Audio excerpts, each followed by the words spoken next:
Assalamualaikum warahmatullahi wabarakatuh. Anak-anak kelas 9 A, B, dan C UPT SMPN 30 Gresik yang saya hormati. Selamat pagi. Kali ini kita harus melaksanakan pembelajaran secara daring, ya, dilaksanakan separuh daring dan separuhnya tetap PTM karena kondisi kurang membaik. Baik anak-anak, dalam kesempatan ini Pak Nur akan melanjutkan pelajaran kita, yaitu membicarakan masalah cerita inspirasi, ya. Jadi pelajaran kemarin yang pertama adalah mengidentifikasi informasi cerita inspirasi. Apa sih cerita inspirasi itu? Apa bedanya dengan cerita yang lain, cerpen misalnya, dongeng, atau mungkin cerita imajinasi. Kemudian yang B, bagaimana cara menyimpulkan cerita inspirasi. Sudah kita bicarakan pada beberapa minggu yang lalu. Nah, kali ini kita akan membicarakan yang C ini, yaitu telaah. Kita akan menelaah, mempelajari lebih lanjut mengenai struktur kebahasaan dan isi cerita inspirasi. Struktur, anak-anak ya. Struktur kebahasaan dan isi cerita inspirasi. Berarti dalam pertemuan kita kali ini, kita akan mempelajari 3 masalah, yaitu struktur kebahasaan dan isi cerita inspirasi. Baik, kita lanjutkan. Ada pertanyaan? Saya kira tidak. Baik, anak-anak. Berikutnya. Nah, ini. Perhatikan ini. Struktur kebahasaan dan cerita inspirasi. Ya. Kita diskusikan bersama apa sih struktur cerita inspirasi itu? Apa sama dengan strukturnya cerpen? Apa sih anak-anak struktur itu? Iya, betul. Struktur itu urutan, ya, urutan. Jadi urutannya cerita inspirasi itu bagaimana? Kalau surat, misalkan ada surat resmi kalian menjadi anggota OSIS, memberikan edaran, itu pasti ada urutannya surat itu kalau kita menyusun. Ada kop surat, ya, ada tanggal surat, ada perihal surat, ada alamat surat. Itu namanya struktur, urutan. Nah, itu juga ada pada cerita inspirasi. Saya kira tidak masalah ini. Kelas 7 8 sudah kita bicarakan struktur urutan, ya. Jadi akan kita bicarakan struktur, kemudian kebahasaannya bagaimana, ya, yang sering dipakai pada namanya cerita inspirasi. Tentunya bahasanya juga akan beda mungkin dengan teks diskusi. Dan yang terakhir adalah unsur kesastraan dari cerita inspirasi tersebut. Oke, nah ini strukturnya beda. Ada beberapa referensi atau buku itu yang menyajikan berbeda-beda.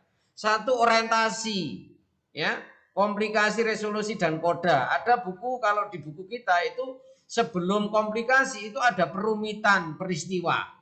Tidak apa-apa. Tapi intinya struktur cerita inspirasi itu ada 4 ini, ya.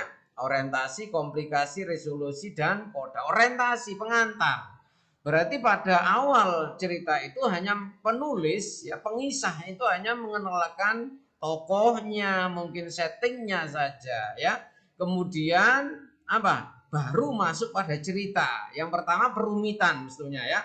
Berarti kalau sudah masuk cerita, sudah meninggalkan orientasi pengenalan tadi, berarti itu sudah masuk pada perumitan peristiwa. Di sini mestinya ada peristiwa-peristiwa. Nah, ketika peristiwa itu makin memuncak, itulah namanya komplikasi. Pada cerita inspirasi, komplikasi itu adalah kisah yang menimbulkan inspirasi bagi tokoh itu.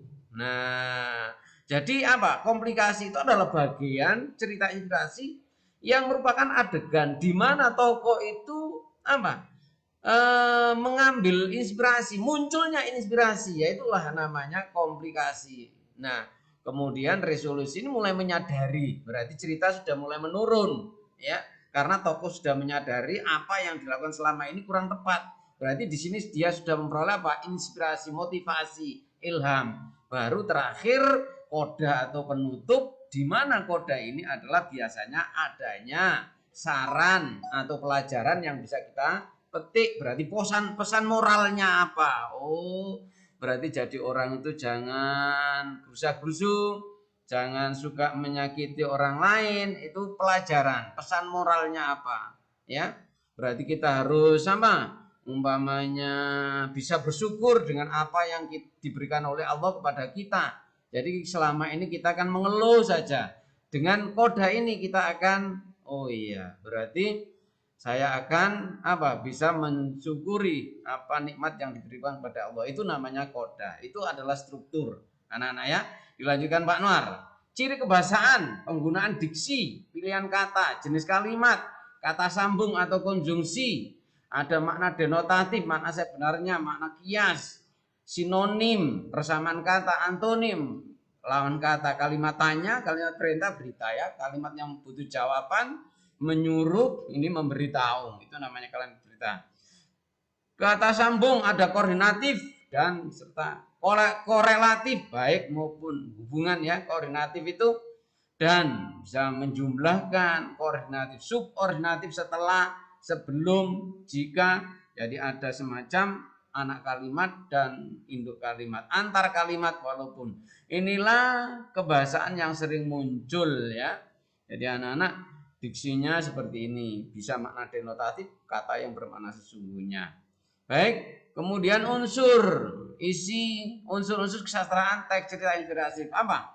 Yang pertama unsur intrinsik, yaitu unsur yang membangun membangun cerita inspirasi dari dalam. Itu namanya unsur intrinsik. Apa saja Pak Anwar?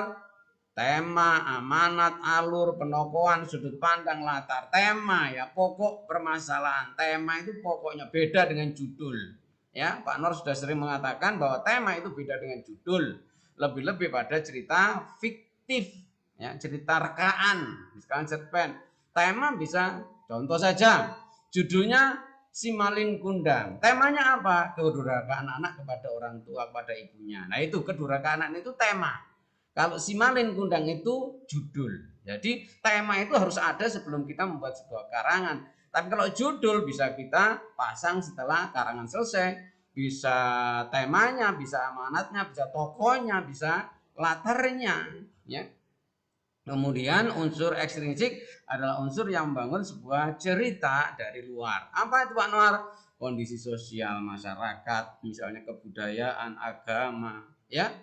Seorang sastrawan beragama Islam dengan sastrawan beragama Kristen, walaupun membuat karangan dengan tema sama, pasti akan berbeda. Karena apa? Karena latar belakang agamanya berbeda. Demikian pula latar belakang wilayah, suku, ekonomi berbeda. Itu namanya unsur yang mempengaruhi cerita dari luar. Istilahnya unsur ekstrinsik. Anak-anak, demikian pertemuan kali ini. Terima kasih atas perhatiannya. Mudah-mudahan yang saya sampaikan bisa bermanfaat. Demikian, kurang lebihnya mohon maaf. Sehat selalu. Assalamualaikum warahmatullahi wabarakatuh.